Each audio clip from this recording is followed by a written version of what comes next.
గత 2 నెలలుగా దిల్సుఖ్ నగర్ దద్దరిల్తా ఉన్నది, అశోక్ నగర్ అట్టడుగుతా ఉంది. ఈ రాష్ట్రంలో 19,000 ఖాళీలు ఉంటే పోలీస్ డిపార్ట్మెంట్ లో కేవలం 7,000కు మాత్రమే మీరు నోటిఫికేషన్ ఎట్లా వేస్తారు అని చెప్పేసి రాష్ట్రంలో ఉన్నటువంటి లక్షలాది మంది ఎస్ఐ పీసీ ఆస్పిరెంట్స్ అందరూ కూడా రోడ్ల మీదకి వచ్చి కొట్లాడుతూ ఉంటే ముఖ్యమంత్రిగా వారి సమస్యను విని దానికి సమాధానం చెప్పాల్సింది పోయి వారు మీరు ఇంద్రిందాయి జావుండి, మీరు పండి పొర్లుండి, అయినా కూడా నేను ఉద్యోగాలు ఇవ్వాలని చెప్పడం చాలా దురదృష్టకరం, చాలా దుర్మార్గం కూడా. ఎందుకంటే ఆ రోజు మీరు యూత్ డిక్లరేషన్ అనౌన్స్ చేసి కోటి ఆశలు కల్పిస్తే మరి ఆ రోజు 1 కోటి మంది ఏకమై యువకులందరూ కూడా మీకు ఓట్లు వేసారు. ఓడెక్కదాకా ఓడమల్లన్నా, ఓడవేనాక బోడమల్లన్నా చందంగా ఆ రోజు ఏడాదికి 2 లక్షల ఉద్యోగాలు అంటివి. ఈ రోజు ఉద్యోగాలు ఇవ్వమంటే మీరు అడ్డ మీద కూలీలు, మీరు ఎండ్రిని రాజు సాగుని, మీరు పండి బొర్రుని, నేను మాత్రం ఉద్యోగాలు ఇవ్వమని చెప్తున్నటువంటి ఈ సందర్భంలో అస్మా గారు ఏర్పాటు చేసినటువంటి రౌండ్ టేబుల్లో నేను పాల్గొన్నాను. చాలా బాధాకరం. ఢిల్లీలో ఏం జరిగిందో మనం చూసాం. వీళ్ళు విద్యార్థులు కదా, జిన్ ప్యాంట్ పోరగాళ్ళు, వీళ్ళతో ఏమవుతుంది అని అనుకున్నారు.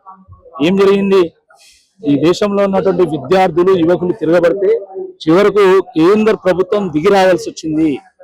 కేంద్ర ప్రభుత్వం తల వంచక తప్పలేదు. కేంద్ర మంత్రి రాజీనామా చేయాల్సినటువంటి పరిస్థితి ఏర్పడ్డది. కాబట్టి ఇప్పటికైనా రేవంత్ రెడ్డి గారు ఉద్యోగాలు ఇస్తే సరే సరి, ఫీజు రీయింబర్స్మెంట్ ఇస్తే సరే సరి, స్కాలర్షిప్స్ ఇస్తే సరే సరి, లేకపోతే తప్పకుండా ఈ రాష్ట్రంలో కూడా రాబోయేటువంటి ఎమ్మెల్సీ ఎన్నికల్లో జెన్జీ ఉద్యమం వస్తుంది. ఆ ఉద్యమ సునామీలో ఈ కాంగ్రెస్ పార్టీ కొట్టుకపోక తప్పదని చెప్పి హెచ్చరిస్తా ఉన్నాము. మీరు యూత్ డిక్లరేషన్ ఇచ్చిళ్ళు, అది ఒక యూజ్లెస్ డిక్లరేషన్ గా, ఒక ఉత్తుత్తి డిక్లరేషన్ గా మారిపోయింది. ఆ యూత్ డిక్లరేషన్ లో ఏ ఒక్క అంశం కూడా ఇప్పటివరకు వాళ్ళు అమలుపరచలేదు. మరి ఆయన రాహుల్ గాంధీ ఏమో చాత్రంకి గూంజ్ అని చెప్పేసి ఆయన దేశం అంతా తిరుగుతాడు. మరి రాహుల్ గాంధీ తెలంగాణ కనబడతలేదా? ఇక్కడ విద్యార్థులు కనబడతలేరా? ఇక్కడ నిరుద్యోగులు కనబడతలేరా? అరే మా రాష్ట్ర ప్రజల యొక్క కష్టార్జితంతో కొన్నటువంటి విమానం వేసుకొని నువ్వు మొత్తం దేశమంతా నీకు ఎన్నికల ప్రచారానికి వాడుకుంటున్నావు కదా. మా డబ్బులే, మా కష్టార్జితాన్ని మీ నాయకులు దోచుకొని పంపిస్తే దాంట్లో ఇంధనం పోసుకుంటున్నావు కదా. మరి నీకు సోయ లేదా తెలంగాణకు రావాలని? కళ్ళు కనబడతలేదా? తెలంగాణకు దారి దొరకలేదా? విషయం ఏంటంటే సంపినోళ్ళే వచ్చి సంతక సభ దెబ్బతున్నారు విద్యార్థులకు అని చెప్పేసి కూడా కొంతమంది మాట్లాడుతూ ఉన్నారు. ఈ రాష్ట్రంలో తెలంగాణ వచ్చిన తర్వాత 2014 నుంచి 2023 వరకు సాఫ్ట్వేర్ కంపెనీల్లో, రిటైల్ లో, లాజిస్టిక్స్ లో, రియల్ ఎస్టేట్ లో, కన్స్ట్రక్షన్ లో 30 లక్షల మందికి ఉపాధి కల్పించినటువంటి పార్టీ ప్రభుత్వం బీఆర్ఎస్ పార్టీ, బీఆర్ఎస్ ప్రభుత్వం. అది కాక ప్రభుత్వ ఉద్యోగాల్లో ఉన్నటువంటి 2 లక్షల ఖాళీలకు కానీ నోటిఫికేషన్ వేసినటువంటి ఘనత బీఆర్ఎస్ ప్రభుత్వాన్ని.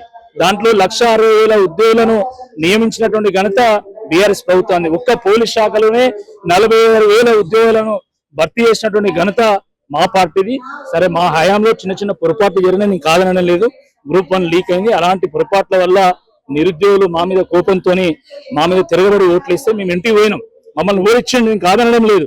కానీ ఈ రోజు వాస్తవం ఏందో ప్రజలు చర్చించుకుంటున్నారు, నిరుద్యోగులు చర్చించుకుంటున్నారు. అది మనం మోసపోయినాము. కేసీఆర్ గారు పాపం ఆయన మనతో మాట్లాడినా మాట్లాడకపోయినా మన అవసరాలు గుర్తించి వారు స్వతహాగా నోటిఫికేషన్ చేసిండ్రు. కానీ ఈ ప్రభుత్వం తెల్లారు లేస్తే 2 లక్షల ఉద్యోగాలని, జాబ్ క్యాలెండర్ అని, మెగా డిఎస్సి అని, ఎస్సీ ఎస్టీ బీసీల బ్యాక్లాగ్ పోస్టుల భర్తీ అని, రాజీవ్ యువ వికాసం అని ఎన్నో హామీలు ఇచ్చి ఏ ఒక్క హామీ కూడా నెరవేర్చకుండా మనల్ని మోసం చేసింది. తడిగుడ్డతోనే గొంతు కోసింది. కాబట్టి ఈ ప్రభుత్వం మీద మనం పోరాటం చేయాలనే కదా ఈరోజు నిరుద్యోగులందరూ కూడా ఏకమై రౌండ్ టేబుల్ పెడుతున్నారు, ధర్నాలు చేస్తున్నారు, రాస్తారోకలు చేస్తున్నారు. కాబట్టి ఎవరు ఏంది అనేది ప్రజలు చర్చించుకుంటున్నారు. కాబట్టి తప్పకుండా ప్రజలు చైతన్యవంతం కావాలి, నిరుద్యోగులు చైతన్యవంతం కావాలి. ఢిల్లీలో జెన్జీ ఉద్యమంలో ప్రభుత్వాన్ని తల దించే విధంగా చేసినప్పుడు తప్పకుండా మన దగ్గర కూడా మనం చేయగలుగుతాం. తెలంగాణ గడ్డ మీద పుట్టినటువంటి ప్రతి బిడ్డ డిఎన్ఏలో తెగింపు ఉంటుంది, తిరుగుబాటు ఉంటుంది, త్యాగం ఉంటుంది. ఆ తెలంగాణ ఉద్యమ స్ఫూర్తిని అందుకొని తప్పకుండా మనం కొట్లాడాలని చెప్పి ఈ సందర్భంగా నేను యువకులందరూ కూడా పిలుపునిస్తాను. జియో 46 వచ్చింది బీఆర్ఎస్ పార్టీ, నిరుద్యోగులను ఆగం చేసింది. ఇవాళ ఏ రకంగా బీఆర్ఎస్ వాళ్ళు మళ్ళా నిరుద్యోగుల దగ్గరికి వస్తున్నారు? కొంతమంది నిరుద్యోగులు మాట్లాడుతున్నారు, అరే ఈ దేశంలో మన రాజ్యాంగాన్ని మార్చుకుంటున్నాం అని, ఒక ఆఫ్టర్ ఆల్ ఒక జియోని మార్చలేమో నాకు అర్థం కాదు. జియో అంటే ప్రతి జియోని ముఖ్యమంత్రి గారే స్వయంగా చూసి సైన్ చేయరు. ఇది అర్థం చేసుకోవాలి. ఆ రోజు అధికారుల యొక్క సూచన వల్ల లేదా సరైనటువంటి అధ్యయనం జరగకపోవడం వల్ల, సరైనటువంటి ఫీడ్బ్యాక్ రాకపోవడం వల్ల జియో 46 ని ప్రభుత్వము ఆమోదించింది.